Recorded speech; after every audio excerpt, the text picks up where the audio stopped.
우리 수요 저녁 기도회가 이제 조금 이렇게 자리 잡혀가고 짧지만 정말 의미 있는 시간이 됐으면 좋겠는데요. 그래서 말씀 전하는 것은 좀 짧고 여러분들 이후에 그 시간을 기도하는 데 좀 많이 사용하시라고 좀 짧게 하는 거예요. 그러니까 35분 뭐 예를 들어서 제가 목표는 30분에 끝나는 건데 30분에 끝나서 30분에 가시라는 게 아니라 30분부터 여러분들 주님 마음 충분히 묵상하시면서 한 주간을 돌아보시고 월요일, 화요일, 수요일을 돌아보고 남은 한 주간을 주님 제가 어떻게 살아야 될까요? 주님 도와주세요라고 충분히 묵상하고 기도하시는 시간을 가지시라고 이 자리를 마련한 거예요. 그렇기 때문에 이렇게 가이드를 드렸는데도 불구하고 지난주 수요일에 보니까 제가 35분 정도인가 그 정도의 말씀을 마쳤는데 많이 피곤하셨는지 금방 가시더라고요. 그래서 오늘부터 남은 그러한 시간은 우리가 충분히 주님 마음 묵상, 왜냐하면 월요일, 화요일, 수요일 바쁘셔가지고 지금까지 이렇게 예배당에서 충분히 주님 마음 묵상하고 여러분들 그럴 시간이 없었으니까 그런 시간을 만들어 드리는 거예요. 그래서 그렇게 하셨으면 좋겠습니다. 여러분, 오늘 본문 말씀 보니까 예수님께서 이상한 부탁을 제자들에게 하십니다. 나귀 새끼를 가지고 와라. 누가 물어보면은 주가 쓰시겠다 하라 하고 말씀하시는 거예요. 여기 작은 사건이지만 여기에는 큰 의미가 많이 담겨져 있습니다. 뭐 어떤 사람은, 믿음이 없는 사람은 뭐 예수님 용한 점쟁이 아니야? 어떻게 그렇게 다 알아? 저쪽 마을에 나귀 새끼가 있는지, 그리고 사람들이 물어보면은 주가 쓰시겠다라고 하라고 말하면은 그 사람들이 가져가세요 이렇게 반응하실지 어떻게 알아? 용한 점쟁이야? 이렇게 생각할 수도 있어요. 네, 그렇죠. 예수님은 가보지 않은 마을에 타보지 않은 나귀 새끼가 있다라는 거. 그러니까 나귀 새끼가 있다라는 것은 나귀 새끼가 마을마다 있겠지 뭐 하면서, 근데 타보지 않은 나귀 새끼가 있다라는 것을 어떻게 아셨을까요? 그리고 그 사람들이 왜 이렇게 하느냐 이렇게 물을 것이라는 것을 어떻게 아셨을까요? 그리고 제자들이 주가 쓰실 겁니다 라고 얘기하면은 그 사람들이 즉시 이리로 보낼 것이라는 것을 어떻게 아셨을까요? 여러분, 이 예루살렘에 입성하셔서 지금 십자가에서 죽으시기 위해서 지금 준비하시는 이 예수님을 마가복음 11장에 마가는 이렇게 담고 있는데, 마가는 뭐를 얘기해 주고 싶은 걸까요? 예수님은, 우리를 위해서 죽으시는 예수님은 바로 보시지 않아도 모든 것을 다 훤히 아시는 하나님이시다라는 것을 우리에게 알려주고자 했던 거예요. 그래서 여러분, 마가복음을 이렇게 보면은요, 마가복음이 총 잠깐 여기 꺼져가지고 마가복음이 총 16장으로 구성이 되어 있습니다. 마가복음이. 자, 그런데 16장 중에 예수님의 마지막 일주일의 생애를 담은 것이 11장부터예요. 그러니까 11장, 12장, 13장, 14장, 15장, 16장, 무려 6장을, 그러니까 어떻게 보면은 거의 절반이죠. 완전히 절반, 16장이니까 거의 절반을 예수님의 마지막 일주일에 그 생애를 뒤쫓는데 마가는 할애를 했다라는 거예요.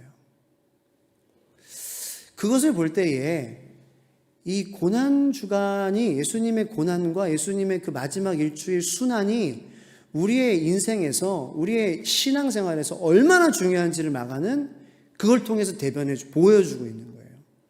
정말 중요한 거, 물론 오병이어의 기적도 중요해, 예수님 파도를 잠잠하게 하신 기적도 중요해, 그런 것도, 병자를 고친 것도 중요해, 귀신을 쫓는 것도 중요하지만 정말 중요한 것은 예수님의 고난과 순환, 죽으심과 부활, 그 절반을 차지하는 마가복음이라는 거죠.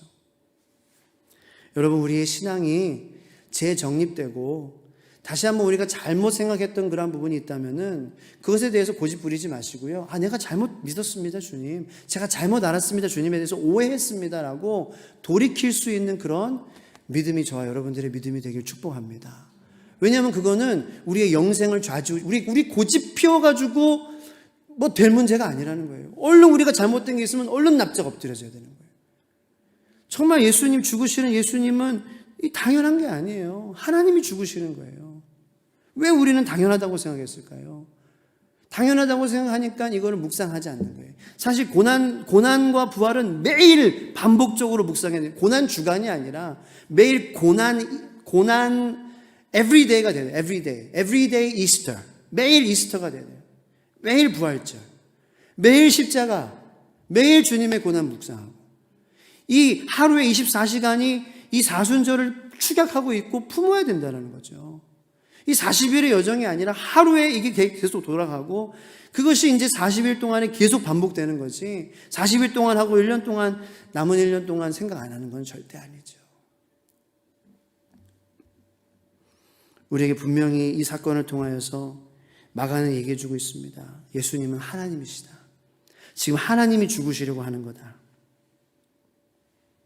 근데 그런 하나님께서 지금 예루살렘에 입성하시는데 뭐를 타세요? 나귀 새끼를 탄다는 거예요. 예수님은 왜 나귀를 타셨을까? 이제 스가랴 9장 9절의 예언의 성취를 위한 것도 위함이지만, 일단은 말을 탄다라고 하면, 여러분 그 이단 교주들이 말 타잖아요. 예. 다 하나같이 백마 타고 딱 찍은 사진이 있어요. 이만희도 그렇고 정명석도 그렇고 다 백마 타고 자기가 재림 예수라고 하고 다 말 타잖아요. 근데 말 타는 것의 의미는, 물론 왕이 타는 건 맞아요. 왕이 백마를 타죠. 근데 백마를 타는 것의 의미는 전쟁을 한다는 거예요. 전쟁. 근데 예수님은 백마를 타시지 않으셨어요. 물론 백마 타고 다시 오실 것이다. 예. 흰 말을 타고 다시 오신다는 그 요한계시록의 그 말씀을 이 사람들이 그렇게 싸구려로 자기를 이렇게 포장하려고 쓰는 건데, 사실 예수님께서 예루살렘에 입성하셨을 때는 나귀를 타셨는데, 나귀는 평시 때 타는 거예요. 평시에.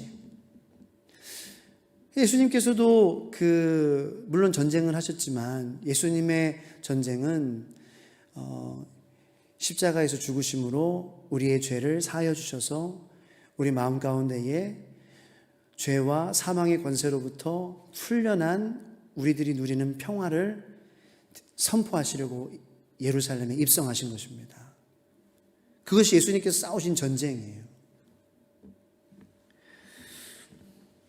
자, 그렇습니다. 이 나귀는요, 이 예수님의 귀한 구원, 복음, 생명 사역에 우리 마음 가운데 우리를 죄에서 사망의 권세로부터 건져주시는 그러한 예수님의 진정한 전쟁에서의 승리 사역을 위해 예수님께서 예루살렘에 들어오시는 예수님을 등에 업고 들어옵니다. 저는 가장 중요한 오늘 말씀의 핵심으로 이런 말씀을 묵상하면서 이런 고백을 했어요. 나는 이 나귀 새끼처럼 됐으면 좋겠다. 여러분, 우리 모두가 이 말씀 묵상하면서 주님, 저는 이 나귀 새끼처럼 됐으면 좋겠습니다. 예수님께서 나를 쓰시겠다고 나를 제발 좀 불러가 주셨으면 좋겠습니다. 그렇게 고백할 수 있는 저와 여러분들이 되기를 축복합니다. 왜냐하면 그것이 원래 나의 자리이기 때문입니다. 주님, 제발 나를 불러서 나를 묶고 있는 그 밧줄에서 풀어서 주께서 쓰시겠다라고 말씀하여 주셔서 주님께 쓰임받는 그러한 나귀와 같이 제가 되게 하여 주시옵소서. 그게 나의 원래 자리예요. 이 매여있는 나귀의 입장에서 묵상을 해보았어요. 주님이 쓰시겠다고 묶은 줄을 풀라고 했을 때 이 나귀는 얼마나 좋아했을까요? 세상에서 가장 행복한 나귀였을 거예요. 그림을 한번 보겠습니다.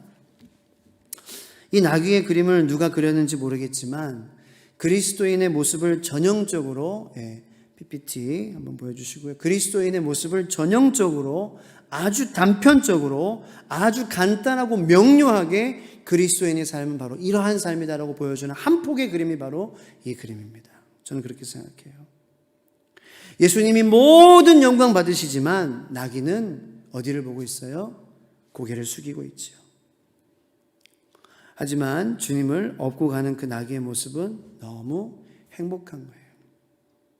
나귀가 서운해할까요? 주님 영광 받으신다고, 내가 주목받지 못한다고, 내 원하는 길을 가지 못한다고 나귀가 슬퍼해할까요? 물론 힘들겠죠. 물론 뭐 허리도 아프고 또 가는 길 녹록지 않겠죠. 뭐 포장된 그러한 나이스한 도로만 갔을까요? 좁은 길, 좁은 골목, 사람들이 많고 어려운 그러한 자리. 하지만 끝까지 이 나귀는 고개를 숙이고 주님을 업고 갑니다. 저와 여러분들이 이 나귀와 같이 나도 주님 등에 업고 주님 모든 영광 받으시고 나는 고개 숙이고 세상에서 제일 행복한 나귀로 살고 싶습니다라고 고백할 수 있는 저와 여러분들이 되기를 축복합니다. 지지난주 주일이죠. 제가 베드로의 빈배 그리고 주님 말씀대로 그물을 던졌을 때의 찬배 뭐 비고 차고는 상관이 없다라고 제가 말씀을 전했는데 제가 그 말씀을 묵상하면서 여러분들에게 전하지 않은 그러한 부분이 있었어요. 뭐냐면은 갑자기 이런 호기심이 드는 거예요. 그 남은 물고기들은 어떻게 됐을까? 배가 가라앉을 정도로 물고기가 많이 잡혔다 그랬어요. 그런데 베드로와 야고보는 그 배를 다 버리고 떠났다 그랬어요. 그러면은 그 배에 있던 물고기는 어떻게 됐을까? 그런 생각이 들더라고요. 왜냐하면은 이 성경에 나오는 이 말씀은 표면적이고 2차원적이죠. 그냥 말씀이지만 이 말씀 안으로 들어가면 입체적이잖아요. 호흡 소리가 들리고 생선 냄새가 나고 그물 바다 냄새가 나는 것이고 사람들이 막 소리 지르고 어부들이 막 소리 지르고 도매상에 막 팔아 넘기는 그러한 뭐 그런 모든 것들이 입체적으로 펼쳐지는 것이 성경 말씀이잖아요. 남은 물고기는 어떻게 됐을까?